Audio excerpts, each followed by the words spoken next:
ಪ್ರತಿ ವರ್ಷದಂತೆ ಕಾಗಿನೆಲೆ ಶಾಖಾ ಮಠದ ಪರಮಪೂಜ್ಯರಾದ ಶ್ರೀ ಶ್ರೀ ಸಿದ್ದರಾಮಾನಂದಪುರಿ ಮಹಾಸ್ವಾಮೀಜಿಗಳ ನೇತೃತ್ವದಲ್ಲಿ ಕಾಗಿನೆಲೆಯ ಶಾಖಾ ಮಠದ ತಿಂತ್ನಿ ಬ್ರಿಡ್ಜ್ನಲ್ಲಿ ಈ ವರ್ಷ ಹಾಲುಮತದ ಪಟ್ಟದ ಪೂಜಾರಿಗಳ, ಜಡತಿಲಿ ಪೂಜಾರಿಗಳ, ಗದ್ದಿಗೆ ಪೂಜಾರಿಗಳ ಹಾಗೂ ಹಾಲುಮತದ ಎಲ್ಲ ಶಾಖಾ ಮಠಗಳ ಪೂಜಾರಿಗಳ 3 ದಿನದ ತರಬೇತಿ ಕಾರ್ಯಕ್ರಮಗಳನ್ನು ಹಮ್ಮಿಕೊಳ್ಳಲಾಗಿದೆ. ಕಾರ್ಯಕ್ರಮದಲ್ಲಿ ಎಲ್ಲ ಪಟ್ಟದ ಪೂಜಾರಿಗಳು, ಜಡತಿಲಿ ಪೂಜಾರಿಗಳು, ಗದ್ದಿಗೆ ಪೂಜಾರಿಗಳು ಭಾಗವಹಿಸಬೇಕು.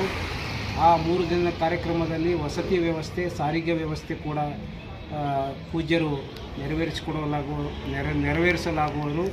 ಆದ್ದರಿಂದ ತಾವೆಲ್ಲರೂ ವಿಜಯಪುರ ಜಿಲ್ಲೆಯ ಎಲ್ಲ ಪಟ್ಟದ ಪೂಜಾರಿಗಳು, ಜಡತಿಲಿ ಪೂಜಾರಿಗಳು 3 ದಿನದ ಕಾರ್ಯಕ್ರಮದಲ್ಲಿ ಆ ತರಬೇತಿ ಕಾರ್ಯಕ್ರಮದಲ್ಲಿ ಭಾಗವಹಿಸಿ ಆ ಸದುಪಯೋಗವನ್ನು ಪಡೆದುಕೊಳ್ಳಬೇಕೆಂದು ತಮ್ಮಲ್ಲಿ ಕಳಕಳಿಯ ವಿನಂತಿ.